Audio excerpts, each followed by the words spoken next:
내가 우스워요? 왜 비행기에 탑승을 못하게 막는 건데요? 여기 한 남성이 왜 비행기에 못타게 하는 거냐며 공항 직원을 향해 소리를 치고 있는데요. 공항에는 뜬금없이 공물들이 나뒹굴고 있고 그 모습에 많은 사람들이 당황해하고 있습니다. 과연 이 공항에 무슨 일이 있었던 걸까요? 안녕하세요. 저는 영국 스트롤 출신의 아비게일 그린이라고 합니다. 어릴 때부터 저는 멋진 승무원이 되는 게 꿈이었는데요. 성인이 된 지금은 결국 그 꿈을 이뤄서 영국의 브리티시 에어웨이 항공사에서 일하고 있습니다. 제가 어릴 때부터 승무원이 된다는 꿈을 부모님에게 밥 먹듯이 이야기했더니 하루는 부모님께서 승무원은 경쟁률도 굉장히 높고 특히나 사람을 상대해야 하는 일이기 때문에 쉽지 않은 직업인데 다른 걸 해볼 생각은 아예 없는 거니? 라면서 물어보실 때가 종종 있었어요. 하지만 저는 높은 하늘을 가로질러 날아가는 비행기의 모습을 볼 때마다 나도 언젠가 꼭 저 비행기 안에 올라타 저 비행기와 함께 하늘 높은 곳을 날아다니고 싶다는 생각이 있었고 그래서 전 제가 가진 꿈을 꼭 이루려고 노력했어요. 제가 살았던 도시는 영국 스트롤이라는 도시인데요. 스트롤은 헤브리드 제도의 헤브리디스 섬에 있어요. 제가 살았던 이 지역은 아름다운 자연 경관과 역사적인 유적으로 유명했고 헤브리디스 섬의 주요 항구 도시이기도 합니다. 저희 부모님은 이곳 스트롤에서 구두를 수선하는 작은 가게를 운영하시고 계셨는데요. 항상 학교를 마치고 집을 가면 아무도 없어서 늘 부모님이 운영하는 가게에 있던 적이 많습니다. 늘 같은 공간, 같은 생활 때문인지 언제나 지루했고 늘 심심했었어요.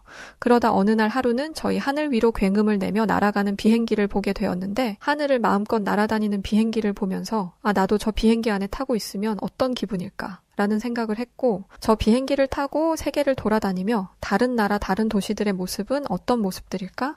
늘 그런 마음이 한켠에 있었던 것 같아요. 아무래도 승무원이 된다면 업무의 특성상 제가 그렇게 타고 싶던 비행기를 매일같이 타야 했을 거고 그 비행기의 목적지는 영국이 아닌 다른 나라의 도시들일 테니까 제가 늘 마음속에 담아두던 걸 할 수 있게 해주는 유일한 직업이었죠. 나이를 먹고 저도 성인이 되어가면서 생각보다 쉽지 않은 승무원이라는 직업에 좌절했던 적도 많았습니다.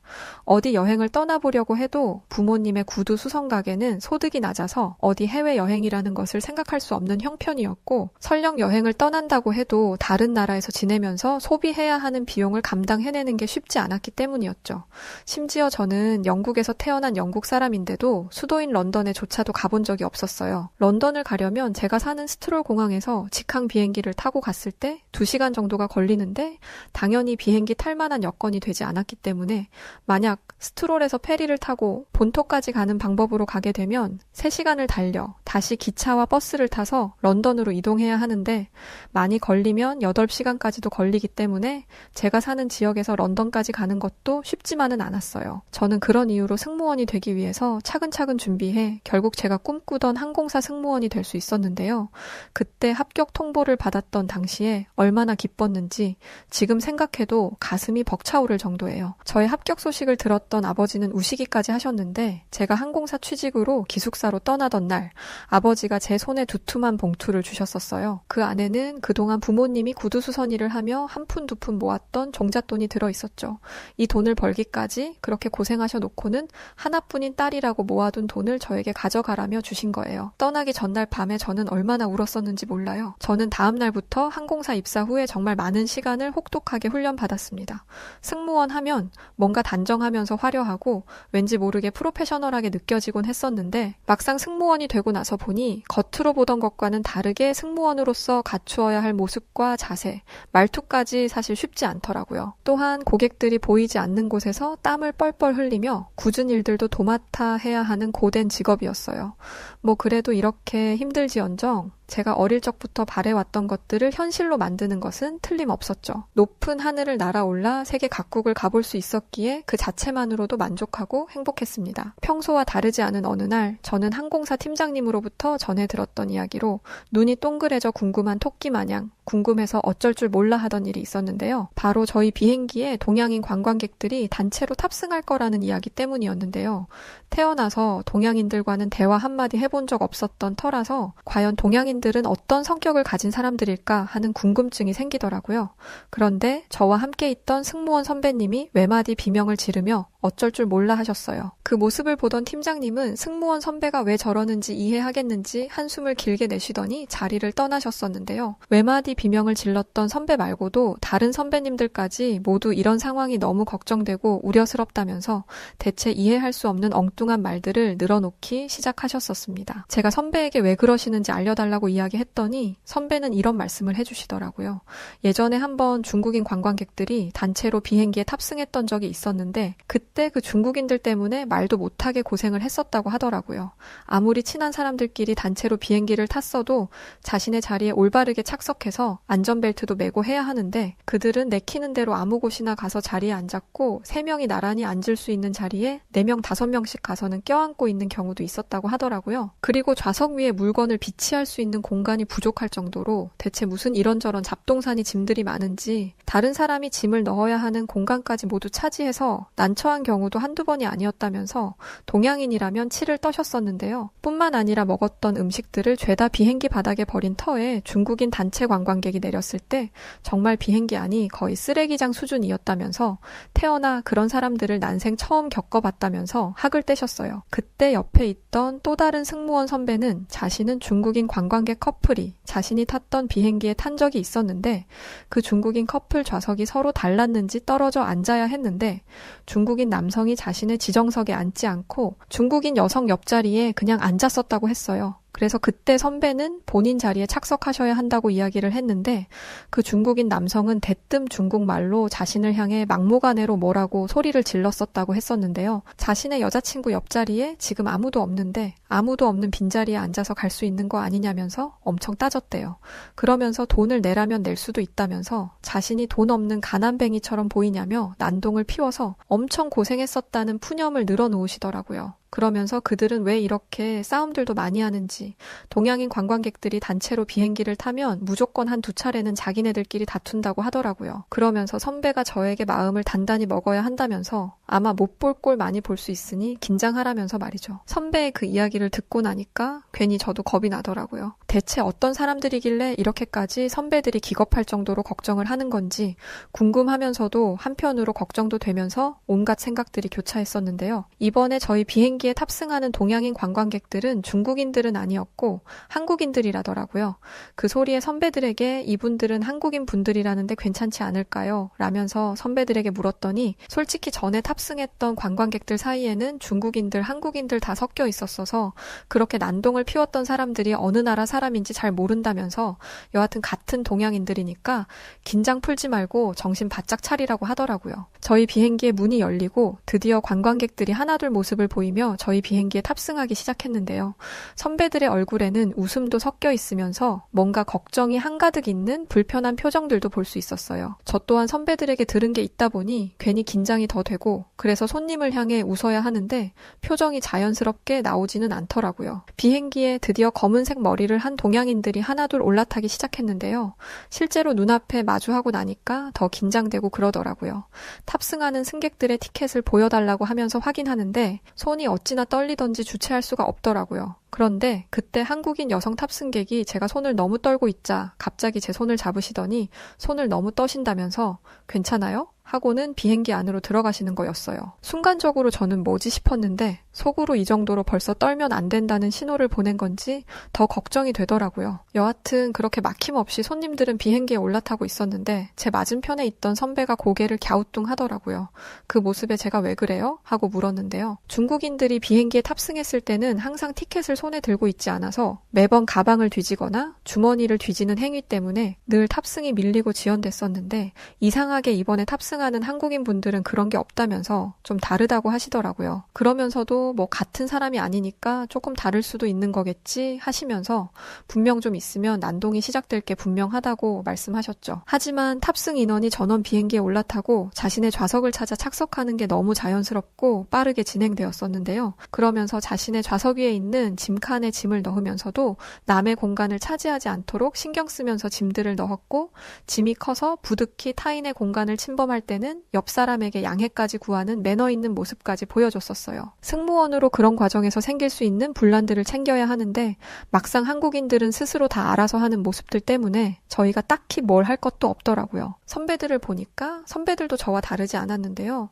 원래 승무원인 저희들이 기내를 돌아다니며 짐을 넣는 일을 도와주거나 자리를 찾지 못하는 승객분들을 챙기고 안내하는 것이 저희들의 일인데 한국인들이 알아서 해버리니 선배들도 할 일을 찾지 못해서 그저 자리를 찾아서 짐을 넣고 착석하는 승객분들을 보고 인사만 연신하고 계시더라고요. 비행기는 이륙을 시작했고 저희들은 승객분들에게 안전띠와 창문을 내리고 의자 테이블을 올려달라는 안내 방송을 하고 기내를 돌아다니며 혹시 이런 기본 사항들을 지키지 않고 있는 승객분들에게 방송한 대로 해줄 것을 부탁해야 했는데요. 방송을 마치고 기내를 돌아다니며 보는데 이미 한국인 분들은 안전벨트 착용과 창문도 모두 내리고 있었고 의자 테이블까지 완벽하게 접어 비행기 이륙에 대한 준비를 하고 계시더라고요. 저는 너무 이상했어요. 왜냐면 이 한국인 분들처럼 선배들이 비행기에서 난동을 피우는 건 거의 동양인이라고 하셨었는데 오히려 제가 그동안 비행을 하면서 만났던 유럽인들보다도 훨씬 더 성숙한 모습이기 때문이었어요. 저는 선배들에게 저분들 비행기에서 민폐를 끼치거나 난동을 피우실 분들이 아닌 것 같은데요.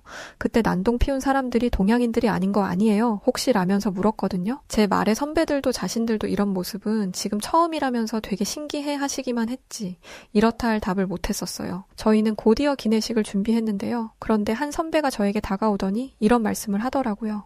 기내식을 충분히 더 많이 준비해야 한다는 말이었는데요. 자신이 겪었던 중국인 손님들은 제공한 기내식이 부족해 2번이고 3번이고 반복해서 달라는 사람들이 많았다면서 분명 더 달라고 소리치는 손님이 있을 거니까 준비하라는 말이었어요. 그런데 그런 선배님의 말이 무색하게 오히려 기내식은 수량이 남게 될 정도였는데요. 기내식을 비행기에 탑승한 손님분들에게 모두 나누어 드렸는데 한국인 관광객분들은 식사를 아예 하시지 않은 분들이 있어서 오히려 탑승 인원보다 기내식이 남았던 거예요. 뿐만 아니라 한국인 분들은 다 먹은 기내식을 한 박스에 쓰레기 등을 모두 담아서 깔끔하게 정리해 주시더라고요. 선배에게 준비한 음식이 오히려 남는데요. 라면서 물었더니 자신이 겪었던 중국인들은 기내식을 주자마자 뚜껑을 열어서 개걸스럽게 먹어치우기 바빴고 모자라 몇 번을 더 달라고 했던 사람들도 많았는데 어떻게 한국인들은 저렇게 신사 같은 모습을 보이는 건지 알다가도 모르겠다고 하시더라고요. 식사를 마친 기내식을 정리하는데도 이미 한국인 분들이 테이블 위에 모두 정돈을 해두어서 손쉽게 다 먹은 기내식들을 정리할 수 있었는데요. 그때 한 선배가 기내를 돌아다니며 바닥을 계속 내려다보는 거예요. 그러시더니 어떻게 바닥에 쓰레기가 하나도 없을 수가 있지라면서 엄청 놀라시며 신기해 하셨어요. 그러면서 중국인들은 먹다 버리는 음식은 물론이고 음식을 덮고 있던 뚜껑이나 수저들을 다 바닥에 떨고 나서 식사를 마쳤을 때 거의 바닥을 기어다니다시피 하면서 주웠어야 했는데 자신도 이런 건 처음이라면서 믿기 힘든 표정을 하시더라고요. 비행을 마친 뒤에도 선배들과 식사를 하면서 한국인들에 대한 에피소드에 대해 많은 이야기들을 나눴었어요. 선배들은 여러 번 비행을 하면서 다양한 국적의 승객들을 만나봤지만 한국인들처럼 매너 좋은 사람들은 처음이었다면서 한국인들을 동경하기까지 하더라고요. 시간이 지나고 동양인 단체 승객 탑승으로 떠들썩했던 시간들이 많이 지난 어느 날이었어요. 승무원으로 일하면서 처음 한국으로 가는 직항 노선의 비행에 제가 탑승할 수 있었는데요. 영국에서 인천까지 약 10시간에서 12시간 가까이 걸리는 장거리 노선이긴 했었지만 일전에 한국인 탑승객들의 너무 좋은 기억들이 있었어서 저는 엄청 큰 기대를 했었는데요. 왜냐하면 한국에 도착해서 한국에서 잠시 체류해야 하는 시간도 있었기 때문에 정말 놀라웠을 정도의 성숙한 의식을 보여준 한국인들이 사는 나라를 경험할 수 있게 돼서였어요. 역시나 한국인 탑승객들은 전에 경험했던 대로 굉장히 신사적이고 매너 있는 모습들을 보여주었었고 저희는 한국 공항까지 별 문제 없이 도착할 수 있었는데요. 한국에 도착하고 인천공항의 입구에서부터 그 규모에 압도되었어요. 저와 선배들은 공항에서 숙소까지 가는 동안에도 공항의 다양한 서비스를 보고 엄지를 치켜 쓸 수밖에 없었습니다. 공항에서 저는 너무 신기하고 놀랐던 것이 있었는데요. 바로 스마트 체크인이었어요. 모든 공항이 그렇지만 항공권 발권이 오래 걸리고 절차가 많다는 불편함이 어느 나라 공항을 가도 있는데요. 그런데 한국은 스마트 체크인 도입으로 여행객들은 줄을 서지 않고 발권을 하고 있더라고요. 심지어 체크인을 하고 수화물 위탁까지도 진행할 수 있게 되어 있는 모습을 저는 처음 봐서 그저 신기했을 뿐이었어요. 거기다 에어스타라고 불리는 많은 안내 로봇들이 공항 곳곳을 자율주행을 하며 음성 인식을 통해 안내하고 있는 걸 보고 저는 제가 미래에라도 온 줄 알았지 뭐예요. 안내 로봇은 카운터의 위치를 알려주기도 하고 출국장이 얼마나 혼잡한지, 면세점은 어디에 있는지, 공항버스는 어디서 탈 수 있는지 등까지 관광객이 궁금해할 수 있는 공항에서 필요한 모든 정보를 다 안내해주고 있더라고요. 그래서인지 에어스타 공항 안내 로봇 앞에는 외국에서 온 관광객들이 그 모습이 신기한지 계속 말을 걸고 있는 모습이 진풍경이었어요. 관광객들을 위한 샤워실과 수면용 의자가 준비되어 있기도 했는데 거기서도 정말 믿기 힘들었던 건 이런 모든 시설들을 이용하는데 돈이 들지 않는다는 사실이었어요. 제가 그동안 다녔던 나라들은 어떤 특별한 시설들이 준비되어 있으면 분명히 그것에 맞는 돈을 지불해야만 이용할 수 있었는데 어떻게 이런 모든 시스템들을 다 이용하는데 돈을 하나도 받지 않는 건지 제 상식으로는 도저히 이해가 되지 않더라고요. 분명 공항도 이윤을 추구하는 곳인데 이렇게 다 무료로 제공하면 이렇게 커다란 공항이 어떻게 운영되는 건지도 잘 모르겠었고 말이죠. 그런데 그때 그렇게 조용하고 쾌적했던 공항에서 한바탕 소동이 일어나는 사건이 있었는데요. 한 승객이 자신의 캐리어를 발로 차면서 공항 직원과 소리를 지르며 다투고 있었기 때문이었어요. 이게 대체 무슨 일인가 싶어서 저와 선배들은 그곳을 향해 갔는데 그곳에는 쌀포대가 잔뜩 있었는데 한 쌀포대가 터져서 공항 온 바닥에 쌀들이 나뒹굴고 있는 거예요. 공항 직원은 휴대 수화물 무게가 기준치를 초과해서 탑승을 제지했었는데 그 탑승객의 가방 안에는 쌀을 비롯한 여러 가지 곡물들이 실려 있었어요. 탑승을 제지받은 승객은 자신이 잘못해서 탑승을 제지받는 건데도 미안한 기색 하나 없이 자신을 왜 막냐며 난동을 피우는 거예요. 알고 봤더니 공항에서 난동을 피운 사람은 중국인이었는데요. 저희 근처에 있던 공항 직원분 중에 한 분이 저희가 승무원 복장을 하고 있는 걸 보더니 저희에게 오시더라고요. 그래서 저는 그 공항 직원분께 대체 이게 무슨 일이냐고 물어봤었는데요. 한국인 공항 직원분은 요즘 중국인들 사이에서 한국행 비행기에 쌀을 싣는 게 유행처럼 번지고 있다는 이야기를 해줬었어요. 이 중국인들은 중국하고 한국으로 오고 가면서 한국에 살고 있는 중국인들에게 곡물을 파는 사람들이라고 하더라고요. 지금 난동을 피우는 사람도 중국 관광객이 아니라 곡물만 전문적으로 판매하는 사람이라면서 곡물을 운반하려다 무게를 초과해서 탑승을 제지당한 건데 저렇게 난리를 피우고 있는 거라고 했었어요. 사실 이런 중국인들 때문에 요즘 한국의 공항도 골머리를 썩는다고 했었는데요. 한 사람이 기내에 갖고 타는 곡물의 무게가 평균 30kg에서 많게는 50kg까지 나가다 보니 곡물 무게 때문에 기내에 수화물 선반이 파손되는 경우가 생기고 있다고 하더라고요. 한국에 살고 있는 중국인들이 워낙에 많고 아무래도 중국보다는 한국의 물가가 더 비싸서 중국인들이 중국에 있는 쌀을 들고 한국에 와서 한국에 살고 있는 중국인들에게 쌀과 같은 곡물을 파는 모양이더라고요. 한국에 있는 세관에서 공식 홈페이지에 식물이나 과일, 야채, 농림 제품 일부를 제한하고 일부 특정 식품의 수입을 금지한다고 공지를 했는데도 중국인들은 여전히 쌀이나 곡물들을 한국으로 반입할 수 있다면서 억지 주장을 하면서 버티기를 하고 있다고 했는데요. 예전에 비행기에서 선배들이 중국인들 때문에 엄청 큰 고생을 했었다면서 치를 떨었었는데 한국 공항에서 이렇게 난장피는 중국인들을 직접 두 눈으로 보게 되니까 정말 살벌하다는 생각까지 들더라고요. 같은 아시아 국가의 사람들인데 이렇게나 다를 수 있을까 싶었던 순간이었습니다. 저는 이제 얼마 안 있으면 저희 항공사에서 휴가를 받게 되는데요. 휴가를 받으면 저희 부모님이 있는 스트롤로 돌아가 부모님과 함께 시간을 잠시 보낼 예정이에요. 원래는 부모님을 모시고 한국에 함께 가고 싶었는데 구두 수선일이 많이 밀려 있어서 시간을 뺄 수가 없다고 하시더라고요. 그리고 얼마 전에는 제가 승무원에 합격하고 기숙사로 들어가는 전날 제 손에 쥐어주셨던 뭉칫돈에 부모님들 쓰시라고 용돈을 더 넣어서 다시 부모님께 보내드렸었는데요. 그래도 승무원으로 취직에 성공하면서 제가 어린 시절부터 꿈꾸던 비행기를 탈 수 있었고 전 세계 많은 국가들을 다닐 수 있었으며 정말 특별한 경험을 하게 해줬던 한국이라는 나라까지 알게 되는 행운을 얻었잖아요. 더불어 부모님에게 용돈까지도 드릴 수 있는 입장이 되고 나니까 요즘 저는 매일이 즐겁고 늘 감사한 마음으로 살아가고 있어요. 이제 마지막 꿈은 저희 부모님을 모시고 정말 멋진 나라였던 한국으로 해외여행을 떠나는 건데 부모님이 일을 놓으실 수가 없다고 하는 모습을 보고 나니까 부모님이 일을 그만하셔도 괜찮으실 만큼 제가 더 노력하고 열심히 일해서 부모님이 일을 잠시 하지 않으셔도 경제적으로 아무 문제가 없도록 해야 하겠다는 생각을 갖고 있어요. 아직 해외여행을 한 번도 해보지 못했던 분들이라서 제가 경험한 한국이라면 분명 저희 부모님도 좋아하실 거라고 생각하고 있습니다. 자, 오늘은 어린 시절 승무원을 꿈꿨고 실제로 승무원이 되어 비행하며 겪었던 아비게일 그린 씨의 분의 이야기를 담은 사연이었습니다. 오늘 사연 어떻게 들으셨나요? 오늘의 사연이 마음에 드셨다면 구독과 좋아요 눌러주시고요. 구독과 좋아요는 해외 다양한 감동적인 사연들을 소개해드릴 수 있는 힘이 됩니다. 그럼 지금까지 여우튜브 송은지였고요. 끝까지 시청해주신 모든 분들 감사합니다.